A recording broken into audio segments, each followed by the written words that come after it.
Okay, good morning or whatever it is where you are. My name is Argo Vermeer. This is my YouTube channel, and my tagline is Collectivism Kills. And today I'm going to talk about why you don't understand individualism. Don't take that as an insult. I didn't understand it either. Now I do, and I'm just passing along the information to you. It's important that you understand when somebody uses the term individualism, it's important for you to understand what that is so you're not psychologically manipulated into thinking they have something to offer that they don't. So I'm going to talk about individualism by reading an article I wrote about a year ago called "The Dissident Right Doesn't Understand Individualism, Exposing the Ignorance of Orrin McIntyre." Now, Orrin McIntyre is not the point here. He's a minor intellectual thought leader on the dissident right.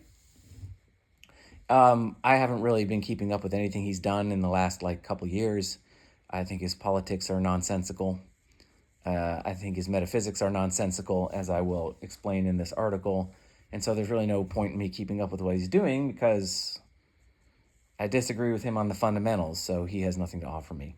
But if you want to go look him up, you can. To be fair, people on the left, I don't agree with them either. I think their I think their assumptions and metaphysics are horrible as well. So I don't really pay any attention to them either. Once you understand the metaphysical and ontological assumptions which drive the right and left, you understand that they're basically two sides of the exact same coin, and you end up focusing on more of the fundamental kinds of thinking and not so much on the politics of it all, which is why I don't follow particularly political thinkers. People who might speak in a tertiary way or an ancillary way about the philosophy, but are more like political pundits. I'm not interested in that. So I haven't kept up with Orrin McIntyre in a while, and you can go look him up if you want, but he's not really relevant to this conversation. So I may just skip parts of the article that deal with him because I don't think he's really a factor. At least he's not a factor in what I'm trying to do here. So we're going to talk about individualism and what it really is. Now, oftentimes when you hear in the hands of a dissident right thought leader like Orrin McIntyre, individualism is basically this. Individualism is the problem. The problem with America is that we became too individualistic. People became all about themselves. They forgot their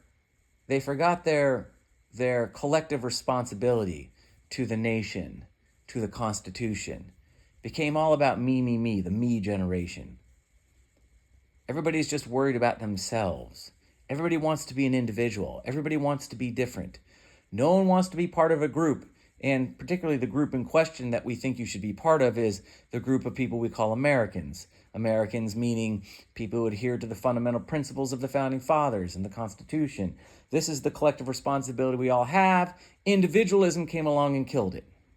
Everybody's an individual, and when everybody's an individual, nobody's working together, and you basically open the door for ideologies like postmodern, neo-Marxist, global communism to come in and basically take over the institutions of power and begin to eat your country away from the inside.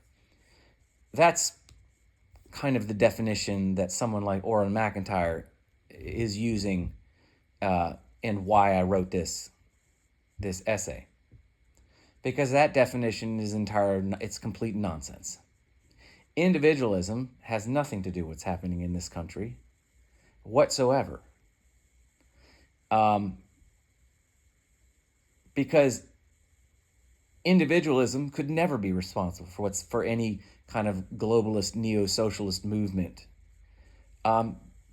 Because of what individualism actually is. And because I am an individualist, I take great offense when people pretend that my philosophical, particularly my metaphysical and ontological identity, is somehow responsible for a moral atrocity like globalist postmodern neo-Marxism. And that's why I write these long articles defending it. So, what is individualism? Well, anytime we speak of an ism or an idea or an ideology, we're speaking about the basic assumptions we have about. In order to have a political ideology or a political position, or a philosophy or some kind of an ism, collectivism, individualism, capitalism, communism. These things are all rooted in what we call metaphysical and ontological assumptions. And what are these? Simply the assumptions we make about the nature of reality. Where does reality come from? How did it get here? What is it a manifestation of? What does it mean? What is man? What is humanity? What am I? What is consciousness? What does it mean to exist? What does it mean to experience existence? This is metaphysics and ontology, these kinds of questions. And it's assumptions that people hold, maybe even subconsciously, at the very least implicitly. It's these kinds of metaphysical and ontological assumptions which fundamentally inform our political positions, our ideologies, our isms, our philosophies, etc. So if we want to know what individualism really is, we have to look at the metaphysics. So metaphysically and ontologically speaking, what does it mean to be an individual? What is individualism? From the frame of reference of the metaphysics and ontological, which is what it's based in. It is simply this.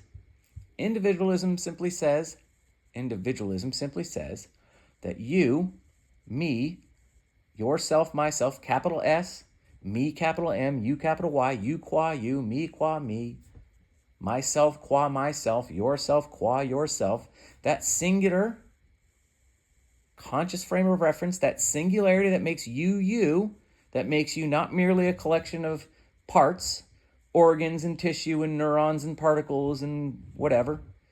That thing that makes you an individual, that thing that makes it possible for you to use the pronoun I and understand what it means, that self that makes you the individual human being, that you are by your nature, according to your very nature, without any outside help, are entirely capable of apprehending objective truth and knowledge and acting in service to it. Your nature is entirely sufficient to truth and acting in service to truth. Objective truth and therefore objective action in service to truth. You are entirely capable. You do not need some kind of external authority coercing your behavior, dictating your behavior to you. You do not need some divine enlightenment, some kind of divine gnosis, some special knowledge that's dispensed to you by some kind of deity in the sky. You, in and of yourself, as a single individual human being, are entirely capable. That is you. Your nature is entirely capable to the apprehension of objective truth and acting in service to it, period. That's all individualism says. You don't need a priest class to dictate your life to you. You don't need a political elite ruling class to dictate your life to you. You don't need some kind of divine spirit in the sky that grants you divine knowledge, special enlightenment in order to apprehend truth and act in service to it. Nope. You as a human being, a regular old individual human being, come out of the womb as you did, are entirely, it's all there. All you need is right there in order to access truth and act in service to it. You qua you, by your nature, capable of accessing truth and acting in service to it, period. That's all individualism is. That's it. Now, what that implies about ethics and politics that's something else we can talk about. But if you want to know what individualism is, that's it. Period. Nothing more, nothing less.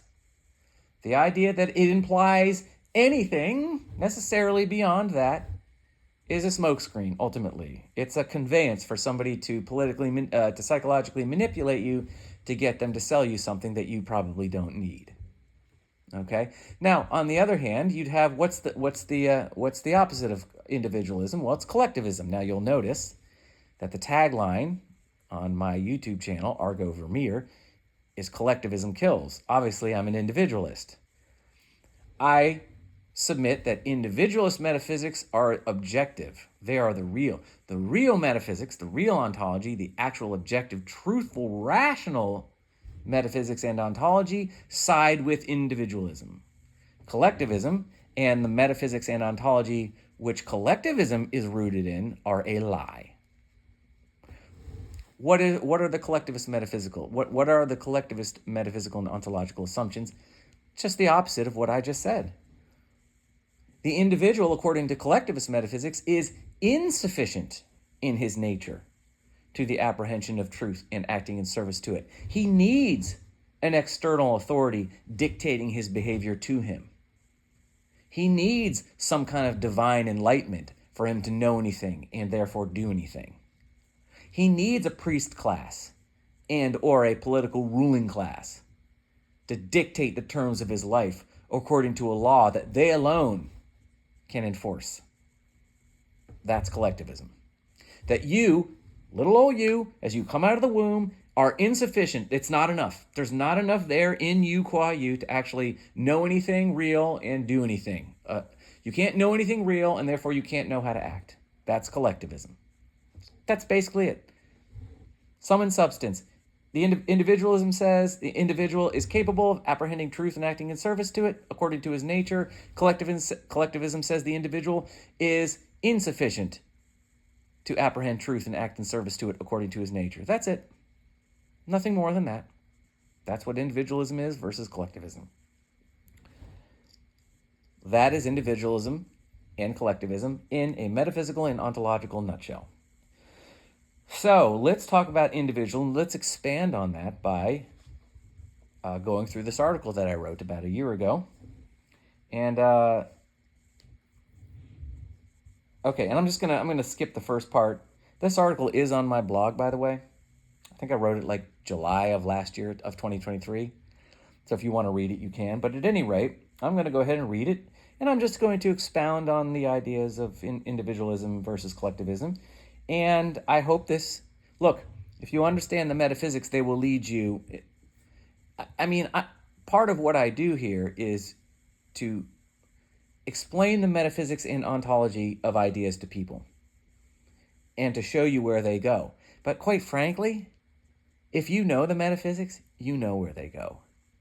Like if you believe fundamentally that man is capable in and of himself of apprehending truth and acting in service to it, sooner or later, you're going to figure out what your politics are and what they should be and how you should act and what kinds of behavior you should be engaging in. You're going to figure it out. The metaphysics and the ontology are everything. Everything flows from them.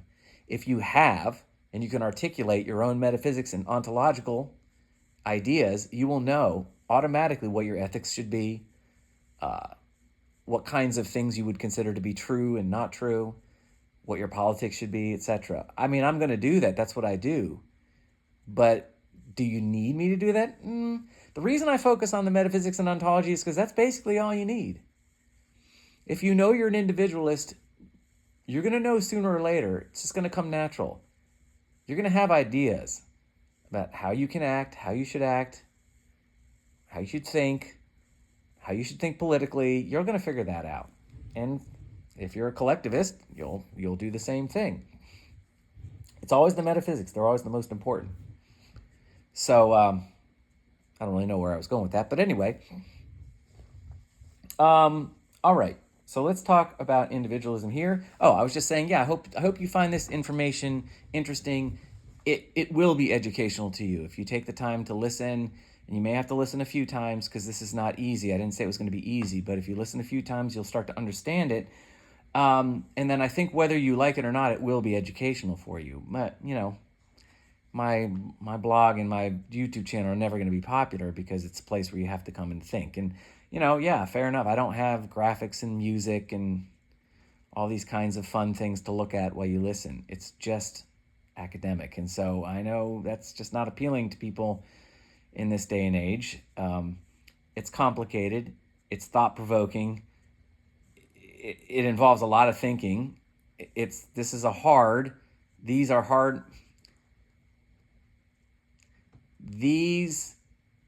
The kinds of ideas that I'm interested in proliferating are not going to appeal to most people because of their complexity and the requirement that people think for themselves. People don't want to do that. Add to that the fact that it's not very high tech and I don't have graphics and music. Yeah, it's just it's going to have a small appeal. But for those of you that do listen and take the time to consider my ideas, I do think, hopefully without sounding too arrogant, that it will be educational, and I think it will benefit you a lot in your life. I do think that part of my strength is I offer a way of looking at things, particularly a focus on the metaphysics and ontology, that I think can't help but make people who really take the time to listen and try to understand. I just don't think it can help but make their lives any better. Better. I don't think it can help but make their lives better and less stressful and less traumatic. That's what I think. So for those of you who are here, I do appreciate it, and I really do think you'll get something out of it if you can hang in there. So, all right. So about a year ago, I was listening to one of Oren's videos. I cannot remember which. This is Oren McIntyre, wherein he blamed the current rise of Western communism and the consequent moral chaos and social misery on individualism, which, no, wasn't a joke. You might think so, but he actually believes it. He actually thinks that today's global communist hellscape is a product of the categorical antithesis of collectivism, which utterly informs this hellscape. So what I'm saying there is, Oren blames today's postmodern neo-communist globalist movement, which is entirely and provably a product of collectivist metaphysics. He blames this on individualism, which means he doesn't understand individualism, because if he understood individualism, he would understand that individualism is rooted in metaphysics and ontology that are entirely mutually exclusive of the collectivist metaphysics and ontology that inform communist thinking. So already I know that Oren doesn't know anything about individualism. He thinks individualism he's not thinking metaphysically, and he thinks individualism has some kind of, at least implicitly he does, whether he does consciously or not, I doubt it, but he thinks that somehow individualism and communism are metaphysical and ontological bedfellows, which is just false. So he has revealed himself as philosophically inept at this point. He doesn't know what he's talking about. It is not possible that communism, which is entirely a function of collectivist metaphysics, could ever be the product of individualism, because individualism is rooted in individualist metaphysics. So, already there, in 2 seconds of listening to this video, I'm rolling my eyes going, well, there's nowhere to go from here. It's just all lies. Now, I don't think he's a liar. I think he believes what he's saying. But in the video, I roll my eyes because I know from here on out, it's all just a lie. Nothing he says will be true or accurate. Everything will be a lie. And it's frustrating. And so the point being is that I didn't have to listen past that part. I didn't waste my time. I went and did something else. I had a piece of toast or a cup of tea or something. And this is what I'm hoping to do for you. See, once you get to a point in a video where whatever political pundit you're listening to makes some obvious contradiction, metaphysical and ontological contradiction, you can just stop. Because everything flows from the metaphysics and the ontology, and therefore everything that comes after that is going to be bullshit. There's no point wasting your time in listening to it. I mean, you can if you want, but you can turn it off and go to a different video. You can go watch another political thinker, or go pet your cat, or go take a walk, or go take a nap, or watch a cat video. Anything else will be a better use of your time than continuing to listen to Oren McIntyre and the rest of his video. Once he says something like, communism is a function of individualism, you already know, okay, that's it. Because you know the metaphysics already. You know that's a lie, so everything that follows after that, his and therefores and here his ands and wherefores and whyfores which follow that is all bullshit. And you can just go do something else and go catch yourself a tan or something like that. Okay. So So I realized that Orrin McIntyre doesn't know what individualism is. I mean, really, as in he doesn't get it. He doesn't get that philosophies are formed from primaries and premises that concern the nature of man in reality, and that these are what's known as metaphysics. And that to truly understand what you're talking about politically, you must understand the metaphysics, especially if you fancy yourself a public intellectual tasked with effectively guiding a dissenting political movement, because if you don't, you'll wind up making an embarrassment of yourself on YouTube by saying something foolish like individualism is responsible for New World Communism. Now, and this is the problem. When I used to think of individualism in the same terms that Orrin does. So I did make that same mistake. Everything I believed was once bullshit too. And so when we hear people say individualism, and individualism is a problem, and individualism is the problem with America, what they really mean is not individualism. What they really mean is solipsism. Solipsism, so by individual, here I'm going to read. By individualism, you see, Orrin means solipsism. And I think his name is Auron, A-U-R-O-N. But by individualism, he means solipsism. And solipsism is not individualism. Now, you might think it is. If you go look up solipsism, it's going to sound like individualism. It's not. Solipsism is not individualism at all. This solipsism he blames on Enlightenment-based classical Western liberalism, which informs Western so-called representative democracies.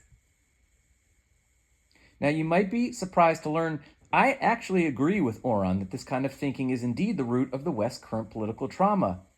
But it's not because representative democracies are rooted in individualist philosophy. I have a problem with representative democracy, definitely. I agree with Orrin. Representative democracy is rooted in the same bad collectivist metaphysics that communism is. It's just a fundamentally superficial different manifestation of the collectivist metaphysics. So I do agree that Western representative quote unquote democracies are a problem, but it's not because they're rooted in individualist thinking or individualist metaphysics, not at all.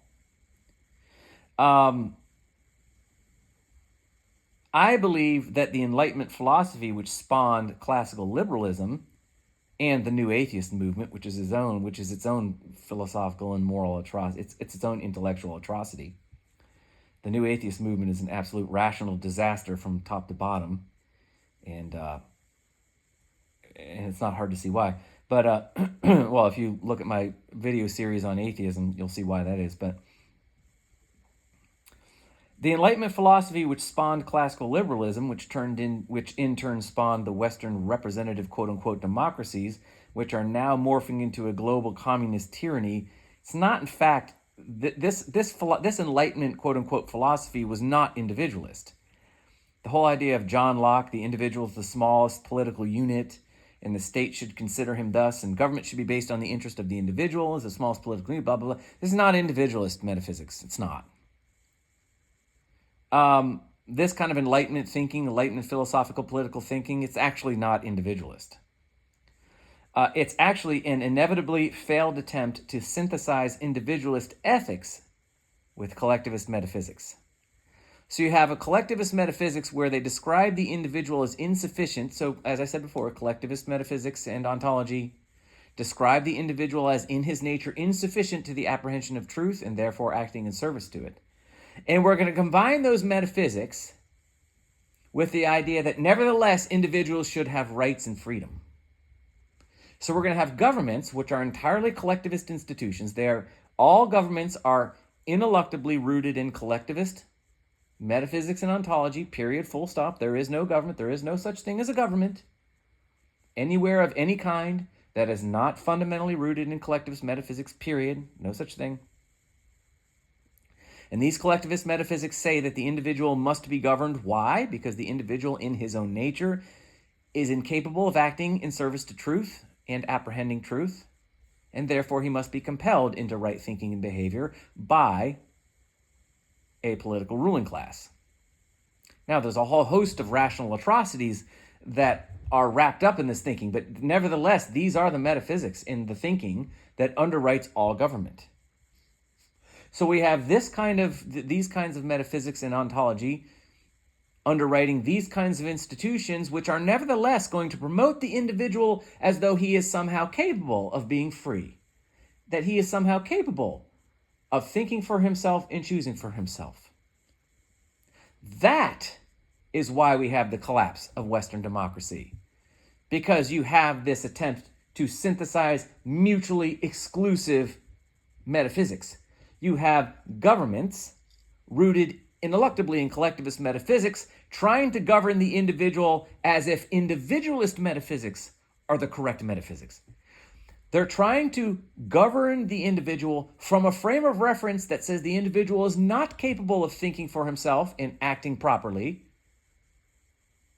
They're going to govern from that position in a way that implies that, oh no, but on the other hand, the individual is capable of thinking for himself and acting properly. This will never work. And if you want to know why Western democracies are collapsing into neo-Marxist, communist, postmodern, globalist hellscapes, it's this. It's the collectivist metaphysics. And even if you don't want to say it's the collectivist metaphysics in and of themselves, it's the collectivist metaphysics attempting to synthesize with individualist metaphysics. It's the attempt of a collectivist institution like the state, nevertheless trying to integrate itself with individualism, individualist ethics, and individualist metaphysics. This is the attempt to, it's like forcing two magnets together on the sides these two, like, you ever tried to take two magnets and you get the poles reversed and they just push apart? It's like you're trying to force these two things together, and all they want to do is just break apart. So you can hold them together, but sooner or later, you're going to run out of strength and energy, and sooner or later, those two magnets are going to pop apart. They're going to explode apart. That's what's happening in the West. You're trying to hold together basically mutually exclusive metaphysics, collectivist and individualist. So you want to have a collectivist institution synthesizing itself with specifically individualist ethics, but fundamentally it's this oxymoronic relationship between individualist metaphysics and collectivist metaphysics. You're trying to squeeze them together, and you're trying to hold them together.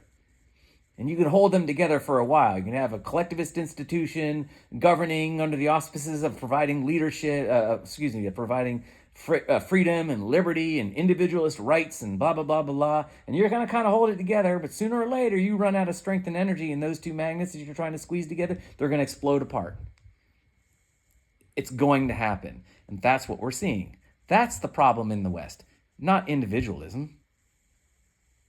No, it's the arrogance. And here is where the American founding fathers were so massively arrogant. It is the arrogance. And I do think it was arrogance. I do think it was a version of arrogance on the part specifically of America's founding fathers to presume that they could use a rank collectivist institution like the state to promote individual liberty. It's not possible, because individual liberty is only truly possible when you are looking at the individual in terms of individualist metaphysics. The individual, in order to be truly free, has to be left alone to be an individual, and he can't do that if he's being governed, because the government is a collectivist institution. It's the arrogance of the founding fathers to think that somehow they can square this circle. They can make a square circle. They can make 2 + 2 = 5. We'll have a collectivist institution that will nevertheless function as though it isn't. And everybody will be free. They'll be free, but they'll still be governed. They'll be free, but still enslaved to the political ruling class. They'll be free to engage in moral ethics, but they'll be under the authority of the law. It was never going to work. It was always going to explode into the kind of political and social chaos we're seeing right now. That's why we are where we are. It has nothing to do with individualist metaphysics. It has nothing to do with individualism. And it certainly has nothing to do with individualist metaphysics. Okay. Blah, blah, blah.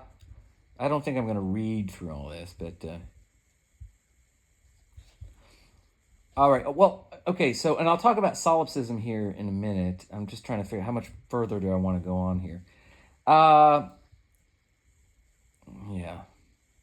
Okay. I think I'm gonna stop here for now. I'm gonna add. Cause I'll pick this up later, and I'll. Okay. Well, let me just read this. I'm sorry about this. All right, if Oren truly understood the difference between individualism and collectivism, he would understand that individualism could never give rise to a communist government or any government of any kind. For, you see, individualist metaphysics are antithetical to the state. This is why I'm a voluntarist. This is why I'm a cooperativist. I'm not an anarchist. I don't like to say anarchy because anarchy implies all sorts of...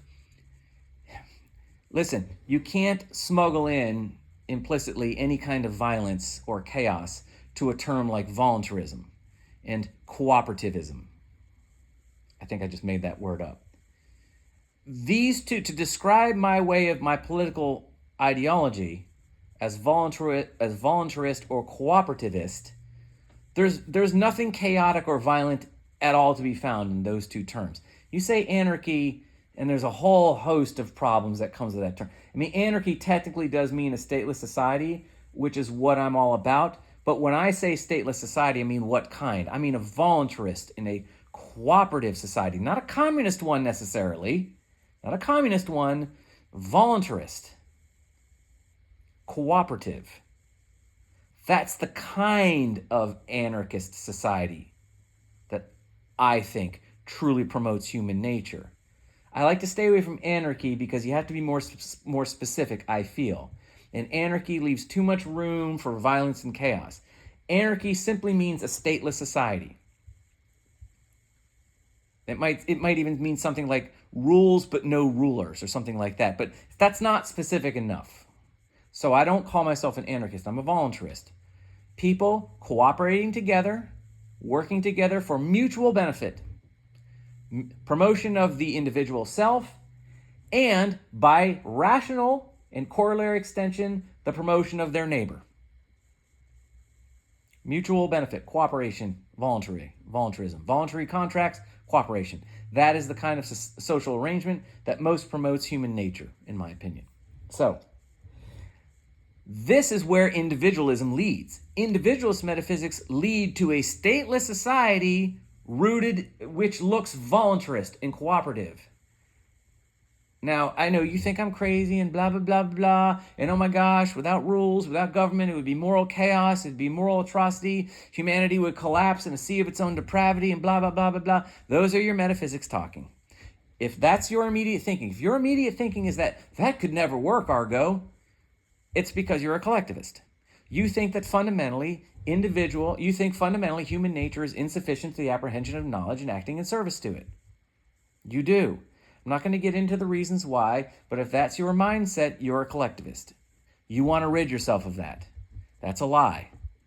I'm not going to go down the rabbit trail of arguing why that's wrong thinking, but I'm telling you, I believe and I submit that I can objectively articulate why a voluntarist cooperative society is a social arrangement that best and most rationally promotes man's actual nature, man qua man. You can disagree all you want. I submit that you're wrong, and I would be happy to discuss this with anyone, should they so wish. So my point here is that if Oren really understood the difference between individualism and collectivism, he knows you could never get global communism from it because communism is rooted in collectivism. Political communism is rooted in collectivism. So he doesn't understand this. So yeah. And I think I'm going to blah, blah, blah. All right. Well, I'm going to stop here. I wanted to talk about solipsism is, well, I'll get to that later. Okay, I think I've said enough now. I'm already at 35 minutes. Okay, I think I'm going to stop here. I will pick this up in part 2 at some point in the next couple of days, but I hope this has been interesting, entertaining. It will be educational for you, I think, if you'll, again, I don't want to sound like an arrogant ass here. I really don't. Maybe it's too late. I don't want to sound like a pretentious twit. Look, I was a card-carrying conservative Christian for more years than I care to admit. I mean, you want to talk about cringe off the scale. I mean, I can't even look at pictures of myself back in the day. I mean, so please, if I'm sounding arrogant and pretentious, I really am not that. I have no leg to stand on. I was so horrible. Again, a Christian fundamentalist conservative. It doesn't get worse, man. It doesn't get worse. That was me. So please, I'm just saying, if you open yourself to these ideas, if you really, really take the time to listen and think through what I'm saying, I'm not bringing any enlightenment to you. I'm just speaking rational truth that you're capable of apprehending. I'm just giving you reason. I'm just articulating my arguments. And I think if you take the time to listen to them and try to understand them, really try to think on the metaphysical level, really try to examine your ideas and your political institutions and your political parties from the frame of reference of the metaphysics, even if you have to dig a little to figure out what they are, I do think it's going to help you lead a much less stressful life. You'll understand reality much better. And things, even in the middle of the chaos, will make more sense to you, and you'll at least know why they're happening. And then you can know what to do about it. But you've got to understand the fundamentals first, and that's hard. So please, stick with it. Listen a couple times if you have to. I do think that if you give my ideas some time and attention, I do think it'll be educational and helpful. There's nothing that should scare you here, I don't think. This should all be good. It should make you less stressed, less anxious. You should understand the power you have as an individual, the power that you possess in your nature, your power your power to apprehend truth, your power to act in service to it. This should all be empowering, to use a cliche, sort of, cringy, kind of, leftist trope. This shouldn't be threatening at all. If it is, then I'm probably not delivering it the right way. I mean, just because it's challenging your fundamental ideas, yeah, that can be scary, but it's not because my ideas are truly scary. It's because you're probably holding on to ideas or ideologies that you're afraid of losing, even though you don't really understand them and they're not particularly rational to you, but you've known them for so long you don't know how to think any other way. You wouldn't even know where to begin thinking as a voluntarist. You wouldn't even know where to begin with the idea that you could live in a society that wasn't governed by a political elite ruling class. And that can't be right. You wouldn't even know where to start. It's scary. What would we do? Whoa, no government? What would happen? Oh my gosh, it would be chaos and blah, blah, blah. I get it. But trust me, these ideas, ultimately, if you just relax, take the time to understand them, they will bring you more peace in the long run. Anyway, that's enough of the sermon there. Okay, so at the risk of sounding arrogant and an arrogant jerk, I apologize. Thank you to whoever's still listening. Thanks to the handful of people that do listen. I really appreciate you. I know it's only going to be a couple of dozen at most. I get it. I understand it. I wish it were more, but that's just not the way it rolls with this kind of content. So, all right. Well, you guys have a great weekend. It's Friday here, so wherever you are, have a great weekend or whatever time of the week it is. And thanks to all of you. And I look forward to talking at and to you later. Like, share, subscribe if this is interesting to you, and I'll talk at and to you later. Okay, take care. Bye.